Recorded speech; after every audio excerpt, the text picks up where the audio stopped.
Hello and welcome to Transforming Worlds. No, this is the same with design and creativity. Like I am in the stream of creativity. There's so many people Yeah. have come before me that I don't even know about, you know what I mean? And their work is affecting me even though I don't know who they are. And there will be so many others after me that won't know who the heck I am either. Slowness, I think, is human. Right? At the end of the day, I like the idea that all this still has to funnel through a human perspective. In this episode, we talk to Craighton Berman. He's a Chicago-based designer, illustrator, and creative strategist interested in shaping the future, just like so many of us here. His studio's focus is bringing ideas to life for clients as well as self-directed projects.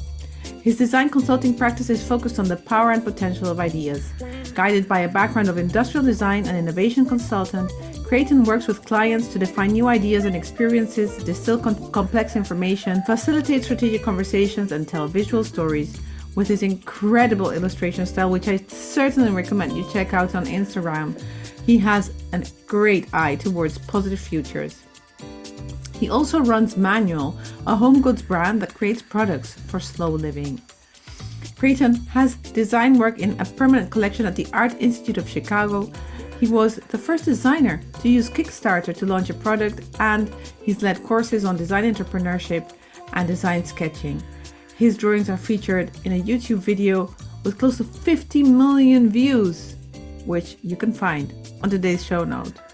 Welcome to a conversation about slowness, humanity, design, and taking time for what really matters.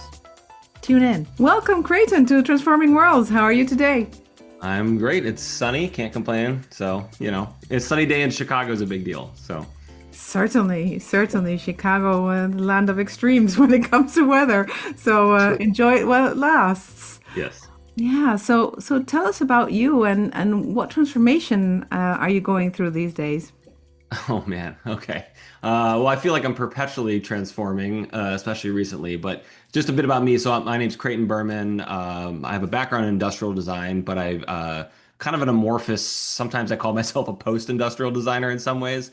So I've been in Chicago for 20 plus years. For the last 12 or so, running my own studio, which is sort of a pretty broad mix of work. Everything from consulting work where I'm kind of helping to define new products and services. Sometimes it's more like storytelling work. So using sort of my visual thinking, sketching kind of, abilities to kind of tell complex stories.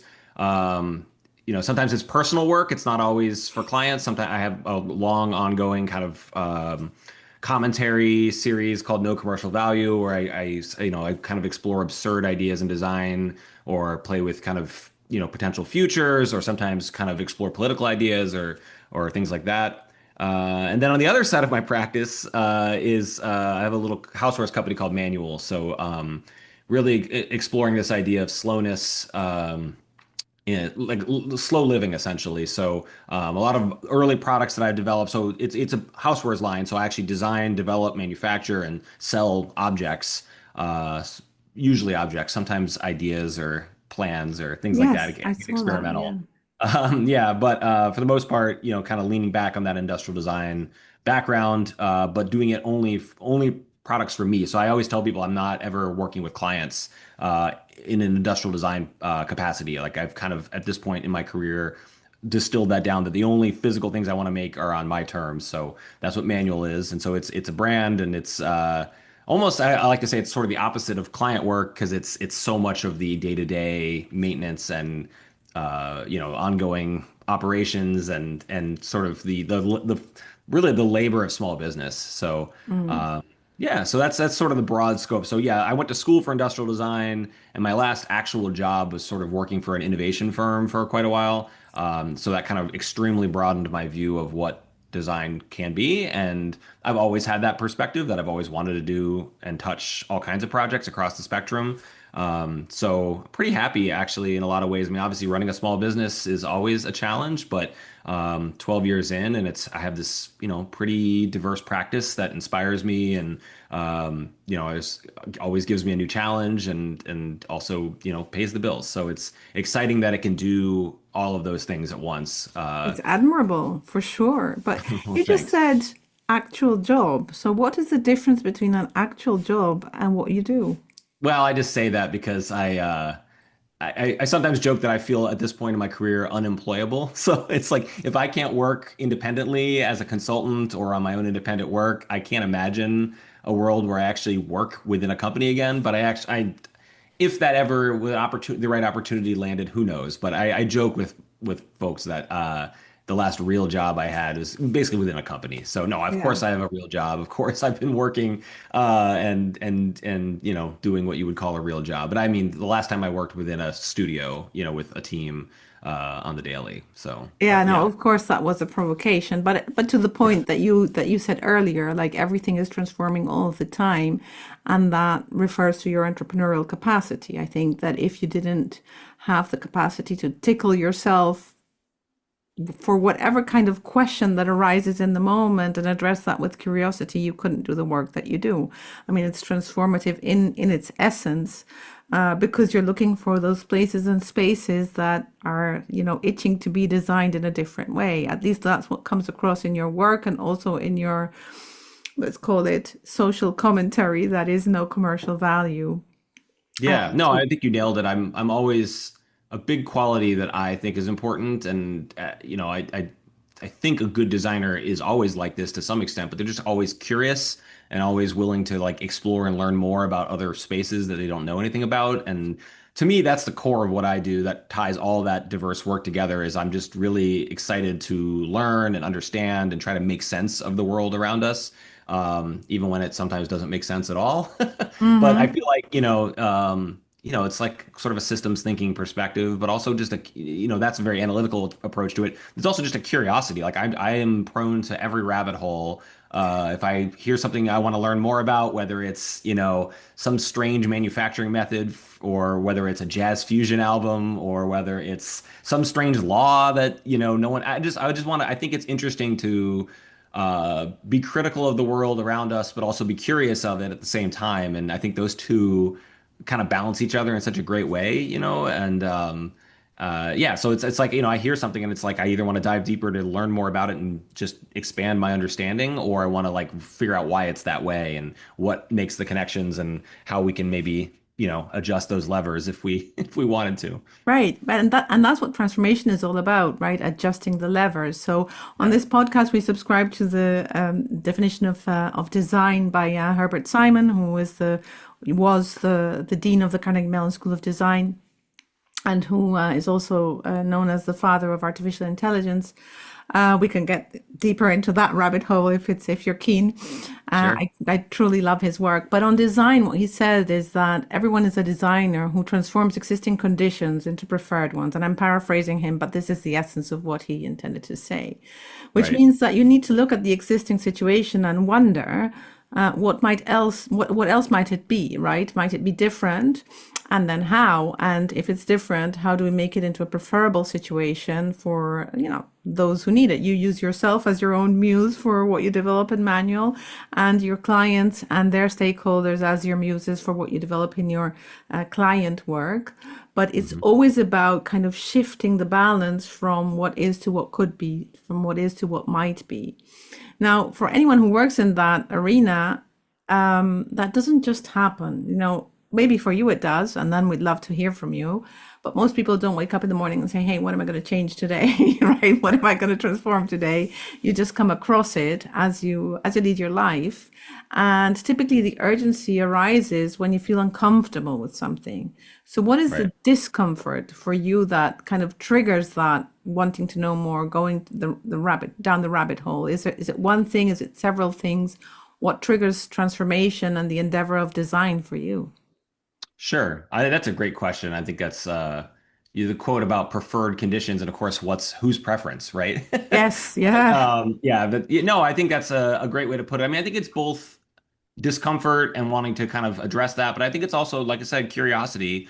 I read a lot. I like to read everything Hmm. from like news to short form, like the New Yorker. I read it every week. Yeah. Lots of books on all kinds of topics. The public library is my most favorite thing in the world. We have a great app I mean, I think a lot of libraries have this, but here in Chicago, a great app where I hear about a book and it's easier for me to type it in that app than it is to go to Amazon or anything like that. Right. So I always have a queue of books coming in, and And I've learned through a friend who's really good at this. It's like I always felt like I needed to complete each book, and he's like, just be curious, get these books in, read them till you're not interested, and return them if you're not reading them.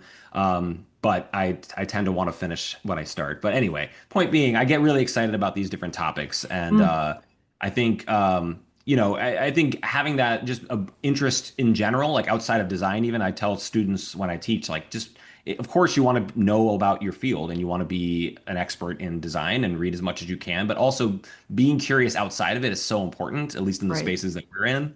Because transformation, or whether you want to call it transformation or innovation or whatever term you use, is so much about like adjacent possibility, right? And like if you're not thinking adjacently all the time or non-linearly or that way, like I don't know how you find those places. Mhm. Now, obviously, when you're working on a very specific task for a client, let's say, and you're doing very specific research, I mean, obviously, you define those areas and you're researching those spaces. But I just think, an interest in the liberal arts in general really opens up a lot of spaces as a designer for just nonlinear and creative thinking, right? It's like if you have all these different reference points that you're pulling from, the point of view that you bring to the brainstorm or whatever it is, like it's different. It's different than everyone else's, and that's Yeah. to me that's exciting and powerful. And I love collaborating with people who have deep interest in areas that I don't know anything about. I think that's really exciting. Or for example, it's like some of my work is kind of almost translating research into short stories so let's say I'm working with Microsoft and I'm talking to one of their scientists about something that they're working on, and I'm creating a little piece for the kind of general population, a little animated piece, let's say. That's really exciting for me, that translation, because they're experts, deep experts in whatever field, we're talking about. And my expertise is not necessarily, it's not theirs, but it's more of a broad kind of storytelling, like an interest in kind of connecting the dots and finding metaphors that simplify an idea and Hmm. communicate it. But as a designer, as someone with a technical background, I'm also not going to my interest is not in simplifying complexity, but trying to like make complexity understandable, and that's a real challenge, right? It's Yeah, like, how how's do that we going for you? yeah, I know. Well, I mean, obviously every field is different, every space is different, and it all depends on the audience, right? But like I Yes. just think it's something exciting about, I remember creating a video about quantum computing, which like kind of at its core is not really not easily explained Not in tangible at all. it's Yes. not it's literally intangible, right? Like Yeah. that's the whole point of it. But so it's I think those kind of challenges are interesting, like trying to take complexity and finding ways not to just erase the complexity and make it too simple, right? And Um, does that require slowness? so yeah, so when you told me that you were interested in kind of exploring slowness as the theme here, it got me Yeah. thinking a lot, because a lot of what I do, there's the literal slowness, like manual, the product line I have has been framed as a brand about slowness, so that's a very literal connection. Yes. Uh, but obviously when you get out to some of my client work, I would never want to pitch myself as a slow consultant or something like that. Like I don't know, but Well, but never. there is slow as in deliberate, not slow Yes. as in dumb, right? Exactly. Or Or also I was thinking about some of the tools I was using as slow, like just the act of drawing now, the act of putting pen to page. right. And that is my main form, like as a designer, that is my tool. That has become like that's the way I communicate. I'm a visual thinker. I use drawing in many different ways. Yeah. Um, Same. but it's slow, right? It's a slow that idea of doing that for a lot of people is seen as slow, right? It's like, why would I do that when It I could do depends. yeah. One of my favorite quotes, I don't know who said it, is, "Can you please explain it slowly so that I understand it quickly?" Mm, I think that goes to the essence of this work. Like the work you do in manual is, for our listeners, please check it out. The information on the website is on the show notes. But when you look at it, it's easy to understand because you've managed to package complexity into the artifacts. mm. And so people's like, okay, how does this work? Oh, let me take a look. And immediately it's like, boom, you can interpret it quickly because so much deliberate effort and thinking has gone into that. If we do things all rushed, we're probably going to miss part of the picture. So slowness is noticing, slowness is presence, slowness is being there, and being with the challenge at hand is what allows us then to have a more aligned synthesis that takes care of everything. Otherwise, we miss half of the issue. And then Hmm. there will be a solution, but what for? And how durable and how much entropy are you actually causing because you're rushing to solutions. So Yeah. this slowness is about deliberate and being deliberate, being intentional, being present, which is, I mean, probably why you have much more patience for maths than I do, but why the technical aspect of design is important as well. The craftsmanship of design Hmm. is there to kind of slow us down to have sufficient depth that what we're doing is actually considering what's really happening and not just the symptoms, which is something that we have to fight with as designers every day, not Yeah. just looking at the surface level information. So I think your work really goes to that and kind of helping people think, helping people explain, helping people do, because you've packaged that slowness into what it is you're doing. But perhaps you see it differently. I'm just observing No, it from the that's outside. beautiful. That's a beautiful perspective on it. I agree, and I think what I would add is I think what I kept thinking about after you told me the theme, I was like, well, slowness I think is human, right? I think, Right. and this is a little bit of a rant, but it's a thing I've been thinking about a lot. It's like, obviously, like humans, one of the greatest things we've created are tools, right? And tools take our human abilities and amplify them, right? Like whether it be, a rock using, like we're talking way back, or whether it's the internet or vehicles or whatever.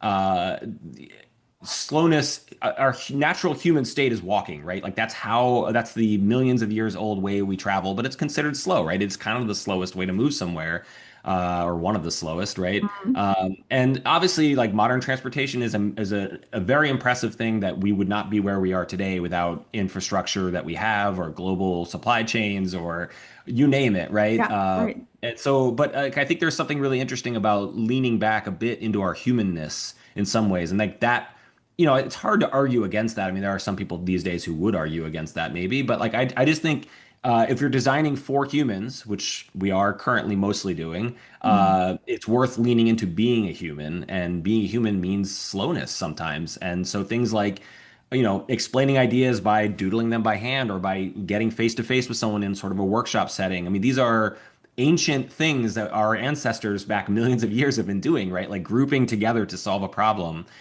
trying to create a picture to show someone what you mean, as sort of a more universal language. I mean, those Yeah. are slow approaches, right? And it's not to say, and I think it's always important I clarify to people, like, it's not like I'm anti-technology or anti-speed. Like, I think, obviously these tools exist, use them where they make sense. Yeah. I think it's easy to forget sometimes that we have core abilities that are human and really serve us well, and actually require no third parties in the way. Like I think sometimes this goes back to my rant a little bit, but sometimes I think about how like almost everything we do as modern humans, especially in cities, right, involves some company in between you and the thing you're trying to do, whether it be the car that drives you somewhere, or the computer that gets your thoughts communicated, or whatever it is, you name it. Even with music, right? Like I enjoy, making digital music and things like that. But I think about like if the power ever went out, like I would lose my form of expression, right? Like, but singing or drumming on a piece of wood or whatever, like that is absolutely the closest to being a human, right? Like that is from the source. So all of this is a bit of a sidebar, but I think in general, like I think slowness, if you take it at the highest level for me, it is about like remembering that we have some innate abilities that we can Mm. use and are universal languages in a way. So that's, I keep, obviously the last few years have been transformative in the development of digital tools and AI for collaborating and in as design tools, and we can Mhm. get more into that later. But I think about a lot of that.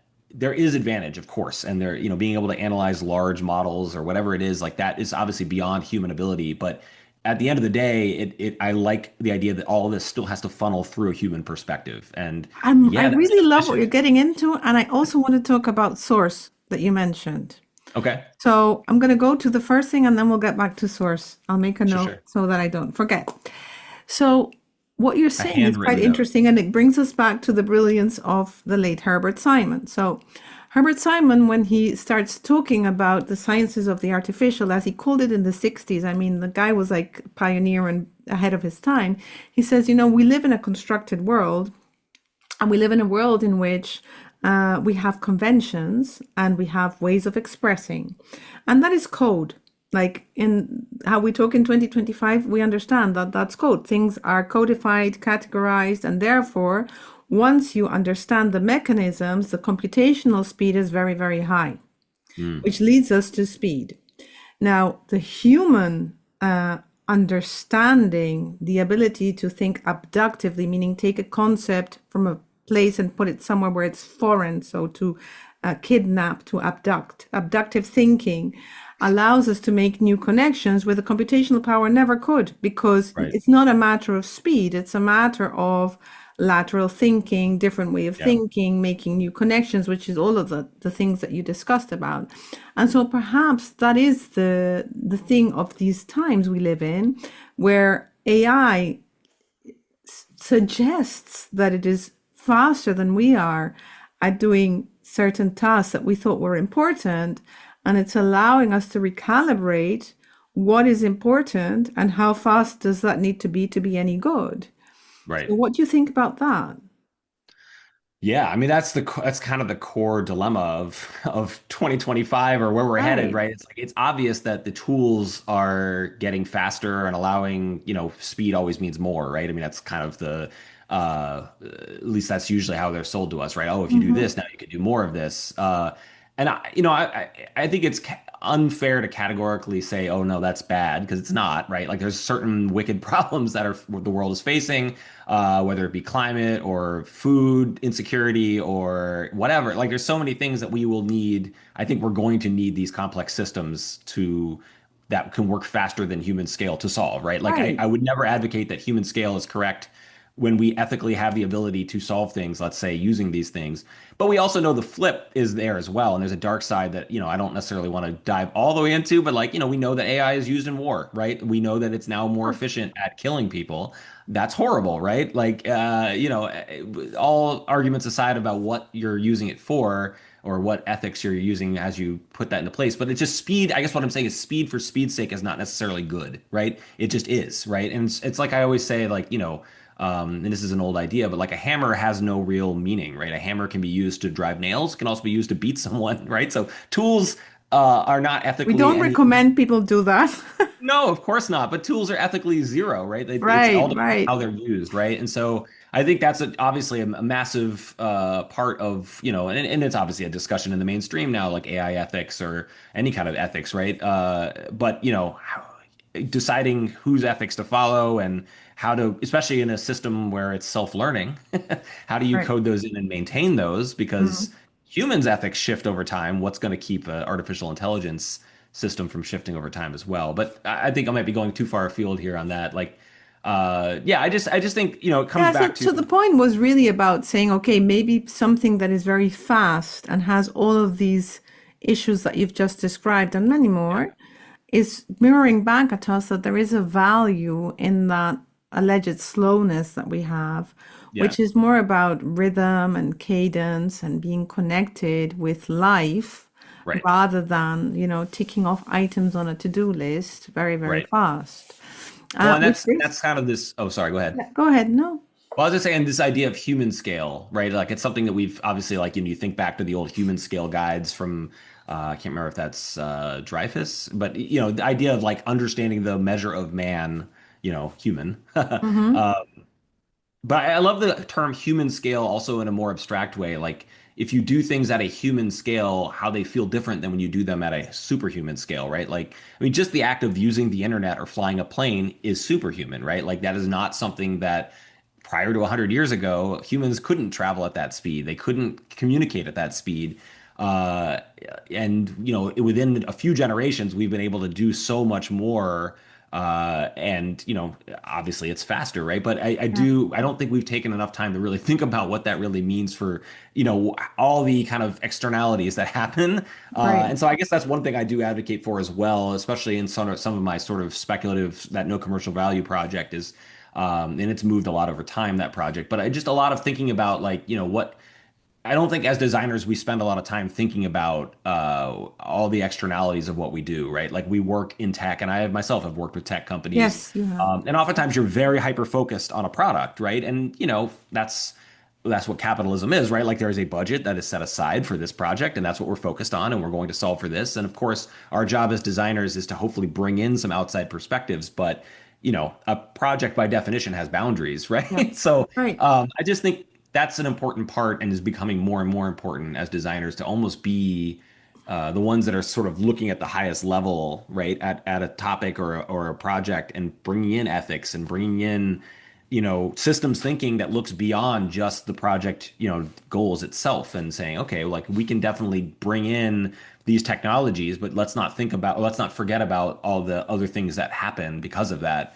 And obviously, you can get yourself into a spiral if you think too broadly. But I mean, the reality is, every choice we make as designers affects, the supply chain that brings us that, the people involved that are manufacturing or are bringing these things to life. Even like things like retail channels and things like that. Like it's everything touches so much, right? Even the extraction of the raw materials, right? And Yeah. it's like I just think as designers, we're the only people probably that are going to be thinking about it this broadly. So I just definitely advocate that we do, and that I we are think kind of everyone, taking. more and more, everyone thinks about these things broadly, but the difference with us as designers is that we tend to think in applied ways. So, what does this mean? What will we do about that? And therefore, that allows us to ask questions that open up those spaces. I don't think other people think less than we do. I've just read a few months ago What Design Can't Do by Silvio LaRusso. Hmm. Hmm. And like someone gave me this book because this person said, you're always talking about everything that's so great about design, but there must be things that design can't do. And of course, this book is a provocation, and this is someone who loves design and that wrote it. Yeah. But the idea still remains like sometimes we feel like we have these unique skills. I think that our skills are unique in the application of the consequences, the knowledge, the understanding. But importantly, we have a role to open the spaces to that thinking and that understanding so that we may apply it in ways that are meaningful, that matter, that are future oriented. And I think that's where our role really sits, and that's why it's such an important set of skills for this time. Well, and I hear you on that. I like that. I definitely don't mean design as specifically a trained designer either. I No, think yeah, people who are systems thinkers, who like to think about possible futures, who like to imagine what could be, and like to observe what is. I yeah. think that is what I mean by designers. I don't know. In my experience working with clients, other folks, like not everyone has that role, right? Like not everyone No, is no, thinking no, at broadly. Like a all. lot of people want to converge like that. Yes, Again, you're incentivized to converge. right, That's what capitalism, that's what companies are, right? Like you are able to define something and bring it to life and sell that thing, right? So right, I think it's powerful to have, whether it's an internal group or a consultant or whatever it is, though, somebody that is coming in with a broader view. And right, especially in the tech world, we do, I don't think the externalities, the things that happen because of innovations that happen there are always thought all the way through. I mean, I've joked with a friend before that, and I think there are some people doing this work out there, but like almost like a negative innovation group, like a negative think tank. Like you bring them in and they think through all the black hat scenarios, all the bad things that could happen, mhm, and bring those to life. I've been told that's too negative, but I'm also like, but this is the reality we live in, right? Like these products and services, and I say products, I mean in the broadest sense. yes, We do these things, but we don't always think about what will happen, right? And we all know now that everything is so connected and every choice we make will affect as positive as we think it is, right? Like ecological legislation in California is now starting to be seen in a very different way. It was yeah, always seen as such a great leading thing, and it is. But, when it comes to things like getting housing, enough housing for people, like suddenly you start to say, oh, wow, like some of those restrictions slowed down the building industry, and now we have a housing crisis. And you're like, okay, so what was really meant as good intentions also affects things in other ways. So yeah, that's what I guess I totally see what you're saying, and I agree that no, I think I definitely am not someone who thinks design will save the world, but I do think mm, design. or the skills of design thinking, and I still believe in that term, even though there's always there's a lot of backlash to that right now. But the idea of using the way designers think, or to work on problems, to create offerings, it's still really powerful. It's still really broad, and it's looking at a lot of different inputs. And I think that's very powerful. And not everyone thinks that way. They tend to want to get to a solution. Whereas I think the type of designers that I like to associate with and the type of work I like to do tends to be really comfortable with fuzziness, right? Like I'm willing to sit with an undefined idea for quite a while and explore it. I think that's Yeah. exciting. I think Yeah. it's the way to actually see a lot of potential versus when you get handed something fuzzy and you really quickly want to turn that into something defined, you miss a lot of opportunity, right? So that's I've been thinking a lot about like concrete and clay as a metaphor, and how how designers have this strength to be able to do both, right? Like we can make ideas much more concrete, right, through whether it's the way we communicate about them or whether it's a physical model or whatever it is. But at the Mm. same time, like we are able to kind of use those same skills to make things uh, just be a kind of a signifier of potential, right? So like a quick sketch of something, yeah, it kind of refines the idea and brings it to life, but also in some ways it hopefully opens up more opportunity, right? In Yes. some ways, Right. it raises more questions than answers, right? Well, I And think that's kind of because exciting. it goes to the point of relationality. So being able to have a relation with something. So if that something is in the abstract and it's not drawn out literally, Mhm. then you cannot relate to it. Whereas once it starts taking form, it's something that becomes something we can relate to in a way that Yeah. is not personal.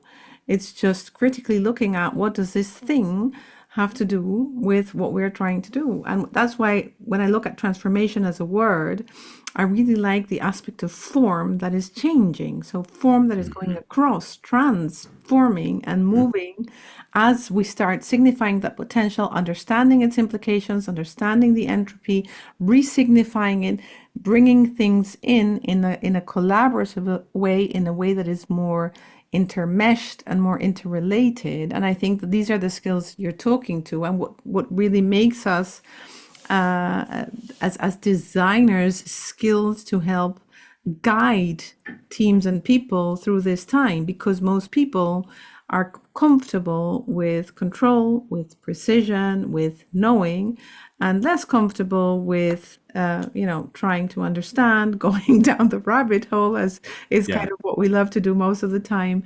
At least for the two of us, going to the library, thinking, what else is there to know, and Right. relating to that.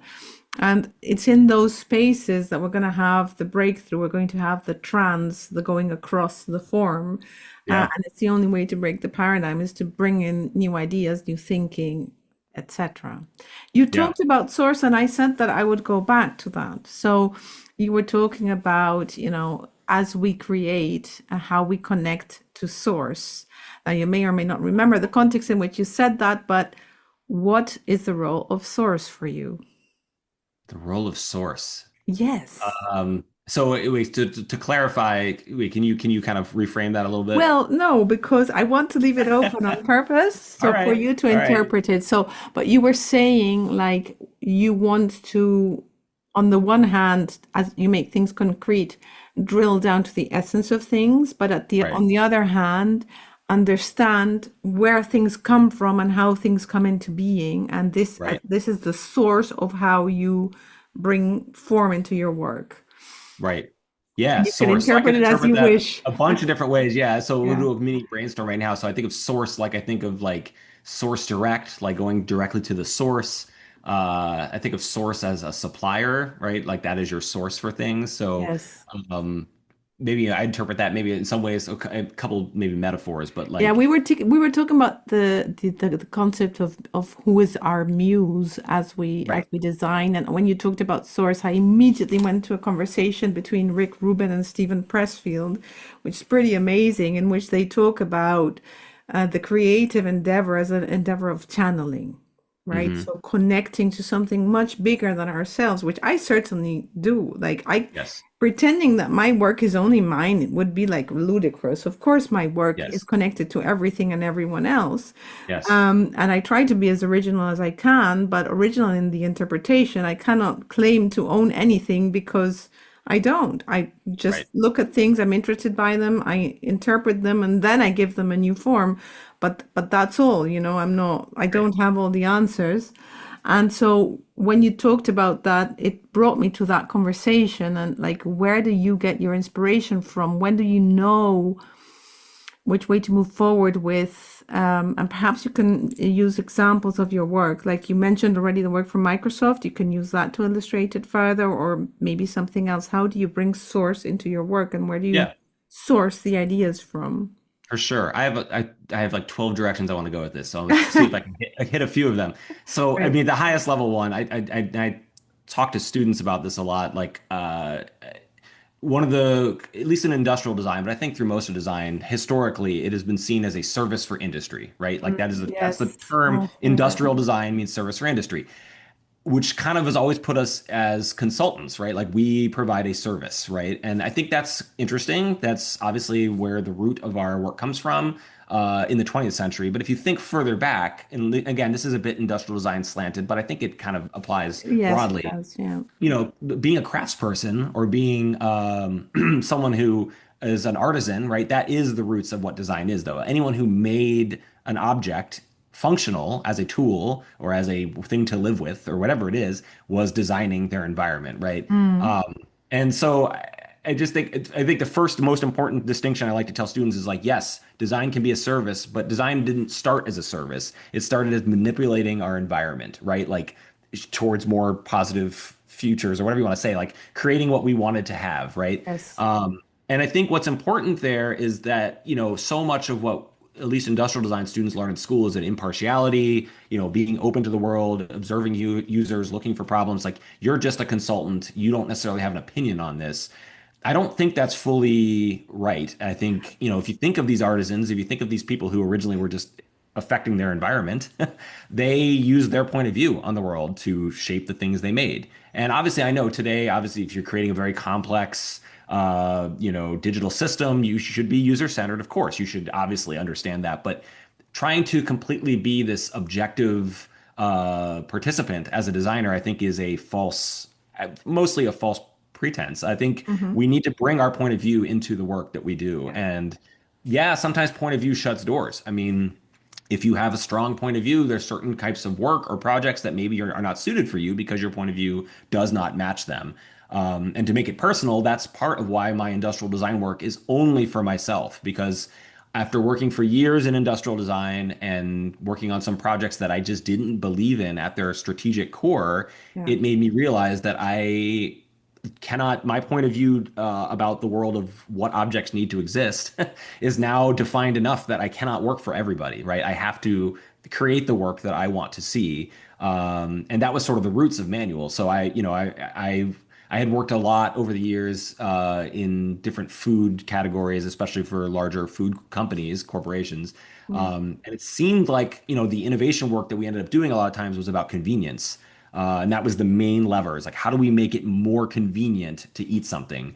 And I realized over time, through participating in, local food kind of movements like community supported agriculture, and I've run a farmer's market in the past, and my wife went to culinary school. Like we had this very different point of view. It's not a radical point of view because there are plenty of other people who feel this way, but we feel that food is a uniquely human thing that isn't always indexed for convenience, right? Like sometimes the experience of eating is actually what's really powerful, and Right. the bringing people together, like family and community, or understanding your local farms, et cetera, right? Like that. Sometimes that is that experience is actually more valuable than convenience. So all this to say, like my point of view started to get very defined, and that's what led to manuals. Like, well, if I were to create my own products that were not indexed for convenience, convenience was never part of it. It was about sometimes the slow ritual of making my coffee every day by hand Yes. is important, and it's more important than getting it quick. And it's not, again, not to say anything is wrong, but like if we optimize for efficiency in everything we do, what exactly are we what are we doing with the extra time? Like, just working more? I don't know, scrolling more on Facebook or Meta products? I don't know. Like, I think living is sort of the point in some ways. So, I mean, that's sort of an abstract way of saying it. But yeah, so I think all this to say, back to your original point about source, I think having a point of view as a designer is a very powerful and interesting thing. And it is a challenge. If you're a consultant, you're supposed to be flexible, of course. But I have found that actually, especially for personal work, I mean, if you don't have a point of view, how will you make personal work? But even with some of my clients now, I'm seeing, after over 20 years doing this, like having a bit of a point of view and a bit of a deep keel in certain areas is valuable to them as well. But it does mean some clients I would not be hired by, right? So, Right, right. um, No, yeah, you know, for sure. I mean, but so I think, I have yeah, had clients that essentially wanted to define the outcome of the project ahead of the project. And right, that's just, why are you even involved then? And right. so I hear what you say for sure. Yeah. Yeah. But I think, just going back to your source thing though. So I just think, thinking about manual products specifically, so my line of, my personal line, the source oftentimes is whatever obsession I have at the time. So when when the first big project for that company, or, I call it a project sometimes, it's a company sometimes, it's just me, but it Yeah. is a company.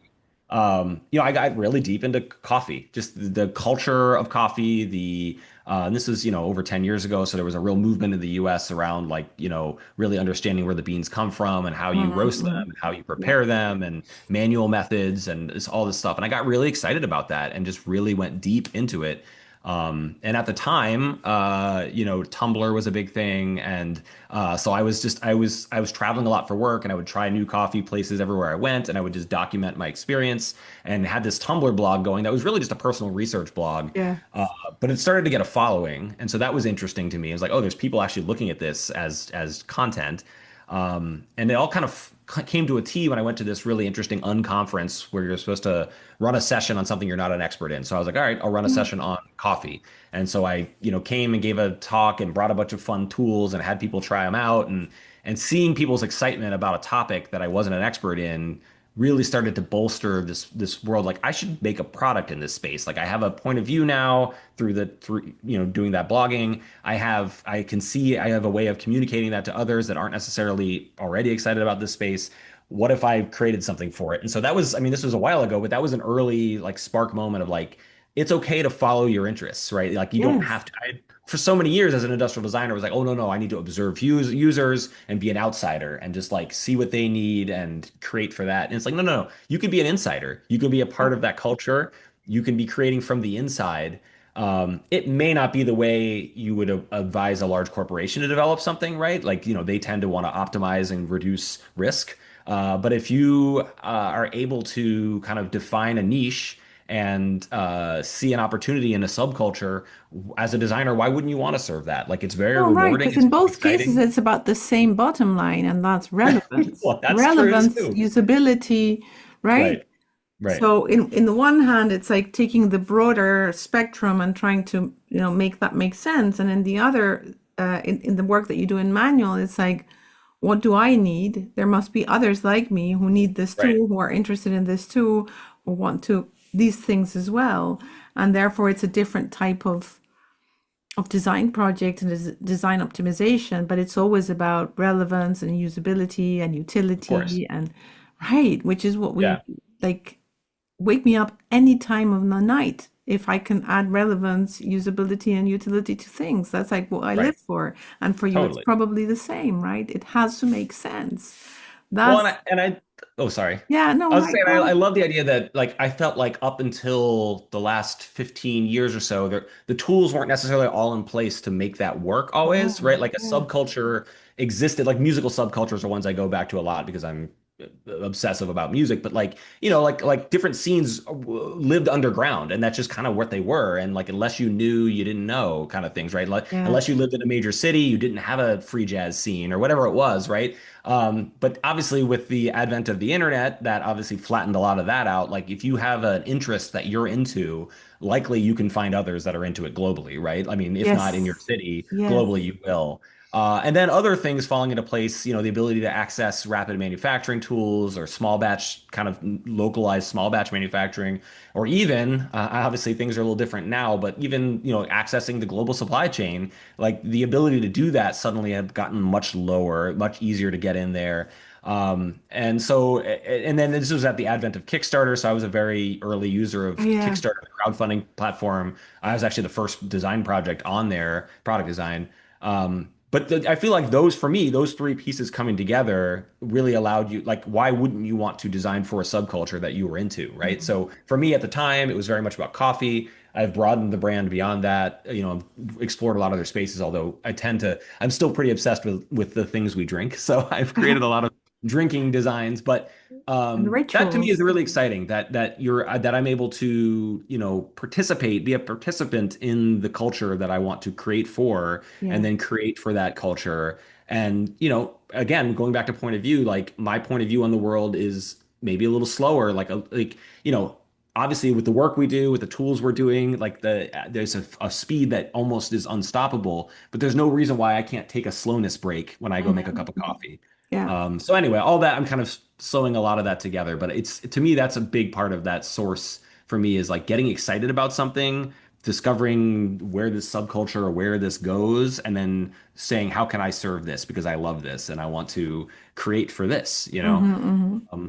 that's exciting, And then on the other side of things, and this isn't so much my consulting work, but with that no commercial value project is, it's this long ongoing kind of project where I explore ideas, and sometimes they're absurd ideas, sometimes they're political ideas. Like I just want to explore visually through drawings, like, and essentially they're at the end of the day, they're kind of visual storytelling or maybe a cartoon you'd call So them. how did that get started as a project? Because obviously you were doing this before you published it.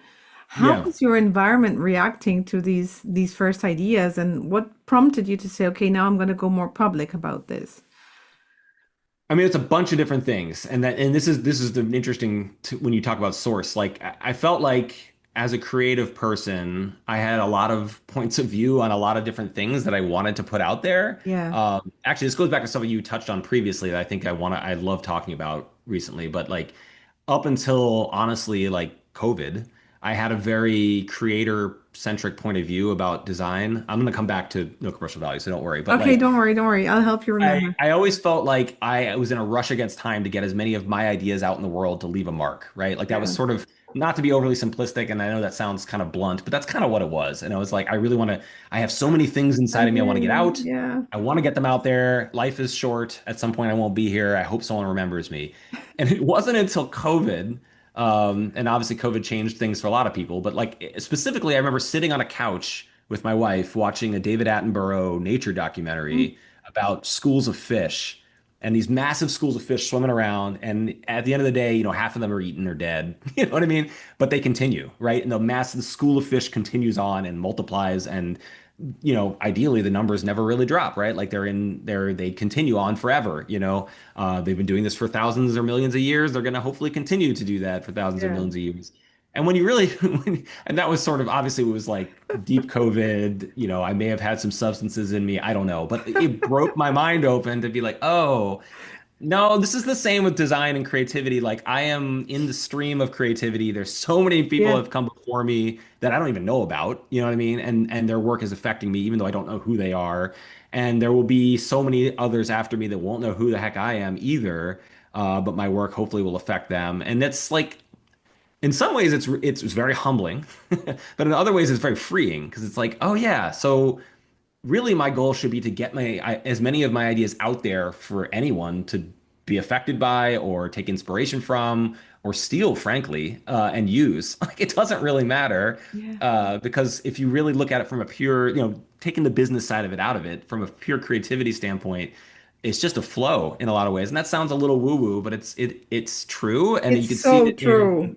you could see it in everything from, again, music to art. Like all these movements affect each other, and you will not be around forever. Like your work, you personally will not be here. So making it about you, I think maybe take something out of it that could be there. So I don't know, all this to say, I was reading a lot. I was having a lot of opinions about things, or just absurd ideas that would come to my mind that I think are, at one level just kind of a little bit funny to think about, but on another level, like the absurdity actually highlights something interesting about the built environment, let's say. So, if you start scrolling through that, it's mostly on Instagram now, but I need to pull it off and have it in other places. But early on, that project, that no commercial value project, was a lot about just like exploring absurd ideas and making the case a little bit that absurd ideas matter. That, like, in a brainstorm situation, when you're kind of coming up with ideas, you're thinking all the way around a topic, and sometimes some of those ideas are absurd, right? And absurdity can lead to actual, genuine, valuable ideas, right?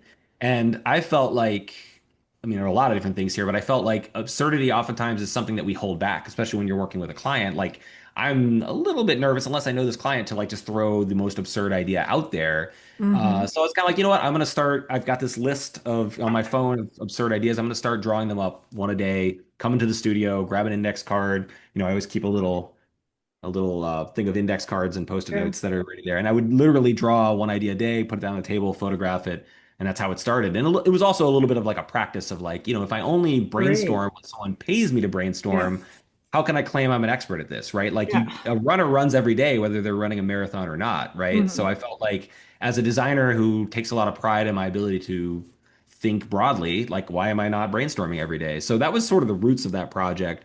Over time, it's grown and changed. But again, the roots are oftentimes I'll hear something on the radio, like on a news report, or I'll read something and it sparks an idea and I'll note it down in this infinite list of ideas. And that will eventually lead to me creating something from it, whether it be a one-off kind of absurd idea or whether it be a longer kind of narrative piece. Recently, it's been a lot about politics because, I mean, in the US, it's kind of inevitable and It's kind of the it's theme of the day.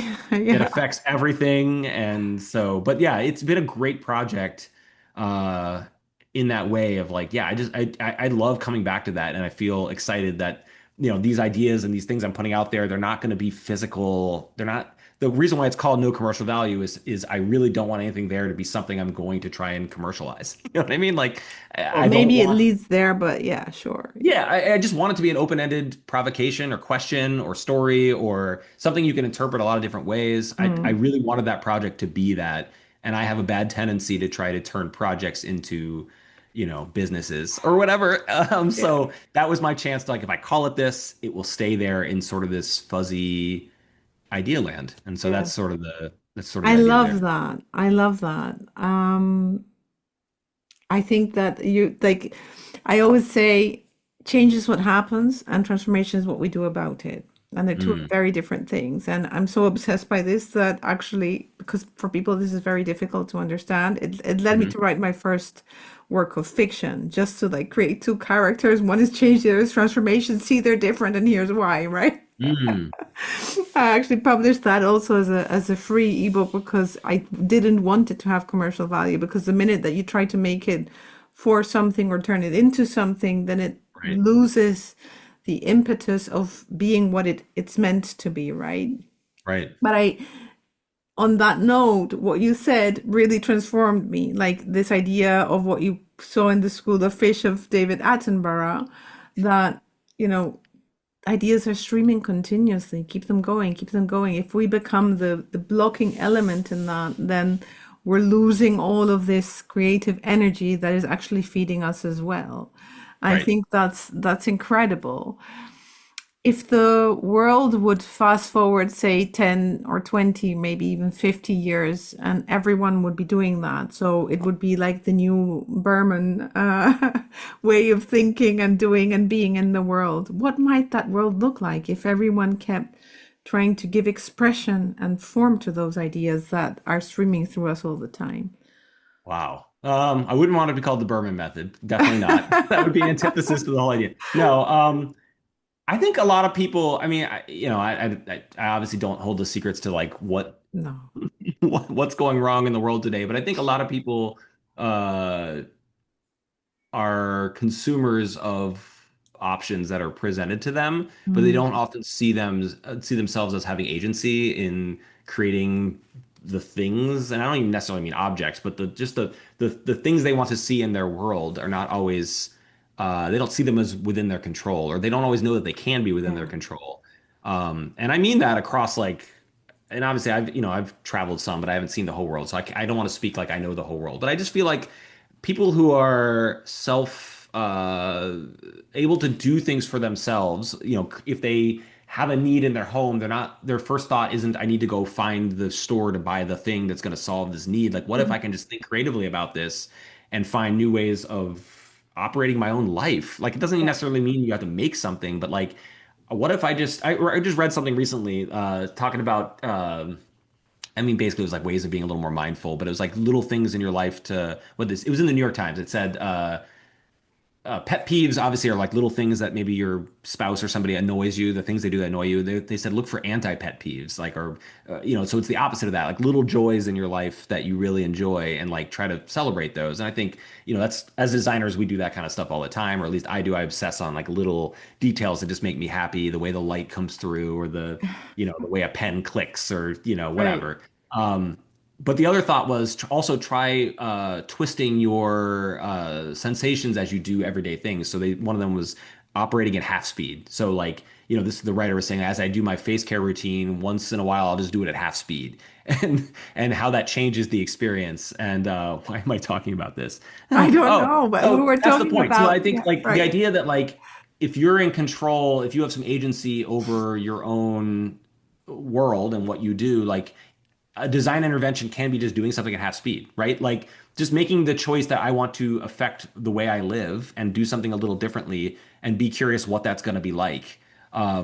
That to me is really exciting. And that to me, if this were to spread throughout the world, if people were to, do the Berman method, not that name though. I think that would be an interesting outcome is that people see that like they have even in situations where you have very little control over your life that you still do have some agency and like I Yeah. think like I'm reading a book right now about I don't think it's here but about walking like a philosopher's guide to walking. I can't remember the name of it, but yeah, just like and again we talked about this a little before, but like the idea of like walking somewhere is sort of a radical act. It's slow. It's not the most efficient way to get there in most cases, or at least here in the U.S. it's not. But man, it gives you such a different experience, and the things you see and absorb, and the way your brain works. It's so much different than when my studio is like a mile and a half away, a couple kilometers away, whatever, from my home. Hmm. Uh, and if I drive there, my mind is in a totally different mindset than if I ride a bike or if I walk, right? And I actually come to the studio way more inspired if I take the slowest method of transportation. If I'm in a car, probably I'll turn on the radio and then right away I've taken away my brain's ability to wander. I'm already like filling it with a podcast essentially, right? Yes. Probably NPR, it's probably the news, but maybe it's music, which is different. But also if you're a safe driver, you're not going to let your mind wander completely, right? You're paying attention. But man, when you're on a foot, you can wander. Like as long as you're not getting run over, your mind can wander. You can observe things. I've walked this route over a decade now. Like it's not. I'm not seeing anything new necessarily, but man, do I notice new things all the time. And that's Right. to me, that's really exciting, and that's sort of part of that stream of creativity that's always flowing. Is like I'll see a little bit of graffiti that somebody left, or I'll see somebody wearing an interesting outfit, or I'll see a car that's been fixed in a really strange and awkward way, and I'll take a picture of it, or like just the ability to actually like observe the world, Yeah. and it's not wasn't an efficient A to B, it was really got me A to Z, Yeah. So that's I don't know, that's not fully answering your question, but I think that's No, it just to does know that because we have I these think options. as humans we need this, and I've quoted as I quote Herbert Simon on almost every episode. I also very often quote the work of Arturo Escobar, who is a Colombian anthropologist, Hmm. and who essentially looks at pluriversality. So there are more Mhm. ways of being and knowing in the world. Yes. And the more we navigate to standardization, commoditization, one global culture, the less we are in contact with that ability that you've just talked about. And that is the place that births the new. Right. So when we are in the mindset of getting in the car, listening to NPR on the radio, we are essentially in the mode of reproductive thinking, of Right. being in the echo chamber of repeating and repeating and repeating and saying the same thing in different variations, but it's just like essentially resonating and bouncing against the walls and not creating new sounds. Whereas when we are allowing room for serendipity because we choose the slower route, Yes. then we are able to make new connections. And that's where we're going to birth the new things. And I think my question was about what is the world like when everyone embraces whatever we're going to call the Berman method? It's going to have a name. Someone's going to come up with an idea while Yeah. they're walking through the park, right? So when we embrace this capacity to slow down, to be in the moment, to be present, to observe, and to make new connections, then we will be connecting new dots. And those are no longer the dots of Steve Jobs that connect in hindsight. These are Right. the dots that connect in foresight and say, hey, if I can do that, that's speculation, design speculation in human form, right? If I can connect these things, then it might lead somewhere worth creating, worth doing, worth designing. So I quite like the Berman method though. Well, and that's why we love traveling, right? Like as creative people, but anybody really, like loves to travel to a new place because it's a Yeah. chance to see an adjacent possibility, right? Like, I mean, not everyone vacations this way, but I love dropping into a new place and imagining for a few days that what if I lived here? Like, what would it be like? Like, what's different? And just exploring that adjacent possibility and knowing that, obviously, like you're coming back home, like, but suddenly you've seen this whole world. Like traveling to Scandinavia in February, which I did with my wife 7 or 8 years ago, gave me a new understanding of winter in Chicago, right? Like it completely reframed it for me, but it wasn't until I went to Scandinavia in That's about. February.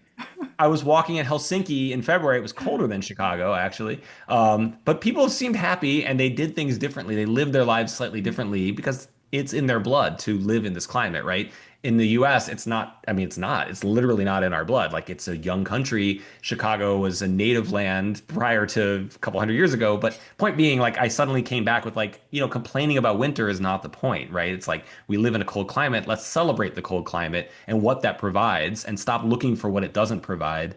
But that's an aside. But yes, I agree that, like, I That's think lovely though. Yeah, that's there is something about like having chances, even in your own life, to peek into areas that you aren't. And obviously, there's empathy to be developed there too. Like I live in an extremely diverse neighborhood in Chicago. Is all the cultures, all the income levels are all represented, and it's very easy to be stuck in my bubble and think like other creative designer type. We're all sort of the same economic level. We're all, unfortunately, the our backgrounds are somewhat more. Singular, and so it's so powerful as well, just to walk and see, like, how do my neighbors live? Like, how do people down the street live? What's their like what, even though we're a few blocks from each other, they're actually very different lives being lived. I was walking to my studio once years ago, and a guy stopped me and asked me in a somewhat broken English if I could help him read his mail. And I was like, oh, sure. He didn't read English fluently, and he wanted to understand what this bill was that was sent to him, oh and it was junk mail. It was trying to scam him. And he had moved. He was a Iraqi refugee. I don't know how long he lived here. I didn't get his whole story, but there was something like if I had driven or even ridden a bike, I wouldn't have had that moment, yeah, and I wouldn't have had that experience and understanding and empathy. Like, oh wow, like he's getting mail and has no idea what it says. Like that's really, it's heartbreaking. It's powerful, but it's also like he also took it upon himself to just ask a neighbor, yeah, and that's also powerful. yeah. And the trust there, like I didn't know this guy. I've never seen him since. It's exciting. And yeah, so I guess I'm riffing a bit, but I just No, but think, I love that because it's a great way of illustrating this way of thinking. So, where can people find your work? We know we've talked about manual, we've talked about no yeah, commercial value.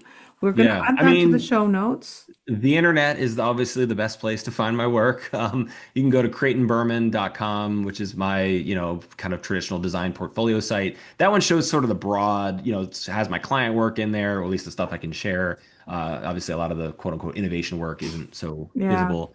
And that has some of my manual projects as well. But if you go to manual.is, manual is, it's an yeah, Icelandic domain name, which I thought was cool because I could have like manual is coffee, manual is whatever. like But it. it's extremely hard to give out verbally, it turns out. It's slow. It slows you down.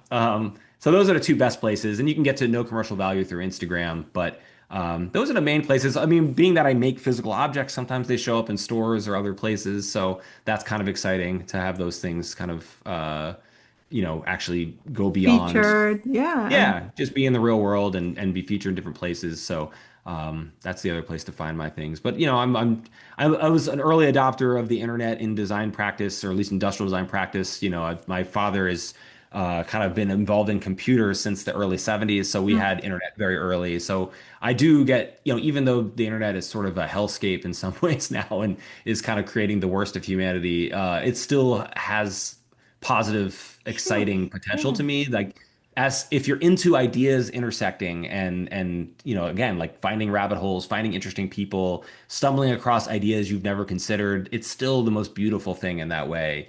Obviously, there's lots of negative externalities with the internet that we're learning about as we go.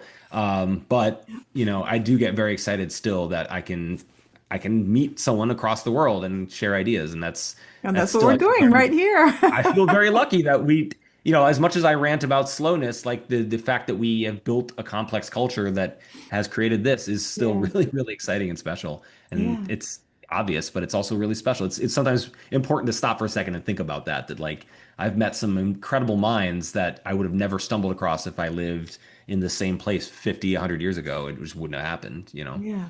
Sure. I for one am very grateful for that. Like it's really a source of so many, yeah, wonderful new insights.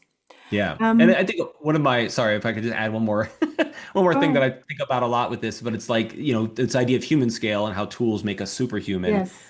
And that is part of this, right? Like that superhuman ability to connect on a human level that kind of brings it back, right? Like, so I would never, then I guess it's just me trying to illustrate the fact that like, I'm definitely not anti-tech or anti kind of these things because I think the superhuman nature of them can actually return us back to humanity just at a different scale. And that's really exciting and powerful. But I think it's just, yeah, it's really important that we really consider, the way we live. Like at the end of the day, also, it also amplifies the ugliest parts of being human, right? Like someone that gets behind the wheel of a car gets road rage that they wouldn't necessarily get if they were on a train or walking, right? So That's right. the more we kind of separate our humanity, put more space between us, the more we don't treat each other like humans, right? So I think anytime we can find digital tools or any kind of tech tools that can bring us back closer, to me, that's really, really exciting. And, at least So keeps us at our roots. that brings me to the last question, which is the same for all our guests, and that's based on something I wrote on in a book called Change Ahead, which I wrote more than 12 years ago. And that's the idea of a quest for questions. So when we Mhm. enter the unknown, we don't have answers. We can't have them because it's unknown. So the endeavor is one to look for the next question and the next question and the next question, and these questions then guide you down the rabbit hole to new ideas, new ideas, new ideas. So that's the way we like it. Like monkey bars, we keep moving forward by our ability to ask, to question, to be curious, to look for possibility. If we look at what we've discussed today and the whole, development that you've just referenced of internet tech, AI, and how that's reflecting back to us, what do you think is the next question we're going to have? Oh, wow. The next question. Well, just to play with the metaphor for a second, I don't know if I feel like monkey bars is necessarily the way I see it. I think I see it more like one of those like sort of geodesic dome things that's at a playground. You know what I'm Yeah. talking about, where the kids can kind of. I feel like you're holding two truths in each hand that Okay. might counteract each other in some ways. Like I Yeah. think to me that's the big thing of being a modern human is like being able to hold two competing truths in your hands and still make sense of it all. Mhm. And I'm not saying I'm like a master at that. It's something you have to practice, and Sure. and man, sometimes those two truths are very uncomfortable, right? Yeah. But I mean, ultimately, I think that's what sets us apart, maybe as, and again, I'm using designer in the broadest sense, but like, we're interested in culture as much as we are in technology, right? So it's like, and sometimes culture and technology don't necessarily, technology sometimes wants to mold culture and it's in the way it is most efficient. And Mhm. culture oftentimes wants to break technology and use it however it wants to use it. So it's like almost like being willing to accept both of those at the same time, Yeah. and somehow still create something. I think that to me is the magic part there. That it's very easy as a human in this day and age to get really wound up on all of the complexity of life and all the things that are competing with each other. And even if you are good at holding two competing truths, you don't necessarily make anything from that. You might just be like, well, these two things are true, and I don't really know how to do anything. So I think that is and I'm And taking what the is the question. question that emerges there? Yeah. I mean, the question is how do you create something when there's two competing truths? I guess that is the question that, when you make something for someone, it automatically excludes others, right? Or if like any choice you make shuts other doors. It shuts those adjacent possibilities that we talked about earlier. Mhm. And I guess being comfortable with that and understanding kind of how you do that and doing it in a way that's thoughtful and tries to create the best version of what you're trying to create, I guess. I mean, we're talking in very abstract terms here, but there's got I to love be, that. I also love the idea of the geodesic dome. I mean, I often use the monkey bars analogy for my clients to yeah, signify that you have to let go in order to gain yes, traction forward. But yes, in the geodesic dome, what immediately came to mind, I mean, if we were monkeys, we'd still have tails, but we're just human, so at least we right, have four extremities to play with, right? right, And right, I think that's super interesting because it's about what you were talking about. It's about learning to balance right. Right. Yeah. I mean, that's essentially what we're saying is like it's about finding balance, and not in the every balance is going to be right in the juxtaposition, middle, right? right? Like the middle may be the easiest place to balance in this geodesic dome we're talking about, but there's so many different directions you can go and Right. potentially still have a good handhold, right? To Yeah. keep beating the metaphor. But like, I think there's something interesting about that like, again, like thinking of the positive things the internet has done and going back to my talking about like subcultures and things like that, like just because you're a participant you have a point of view about a specific area and that's what you want to contribute to, and that may not be in the mainstream, that may not be in the middle of the monkey bars, but you could still crawl over there and still create value or whatever you want to say, participate, be a human, right? I think that's exciting. I think that's what's exciting about now. It's what's scary about now, of course, too, is that there's all kinds of bad corners to go to as well, or hyper capitalistic corners, or whatever you want to call it. But I think the fact that we can more than ever really start to explore the full the full space of the monkey bars. But you're right. I do like your metaphor though that like yes, you sometimes have to let go of one to get to the next. Like you Yeah. can't. And that goes back to what I was saying. Like holding two truths. Like you may have to. You have to make some choices though at some point, right? If you're gonna make something, choices must be made. Yes. And the whole nature of design is making choices, Oh and yeah. choices shut Oh down yeah. potential and other ones open up new doors. Yeah, So yeah, for sure. So is there anything else you'd like to share? this was an awesome conversation. I'm honored that I was asked to talk, and anytime we can spend an hour and just kind of talk abstractly and explore ideas is really exciting. So no, I'm happy to be here. So thank you. It's been super enjoyable, Creighton. Thanks so much for spending time with us and for sharing your wisdom and ideas and inspiration and sort of general curiosity and looking for ways to make sense of the world. It's been very enjoyable. Thank you so much. Thank you.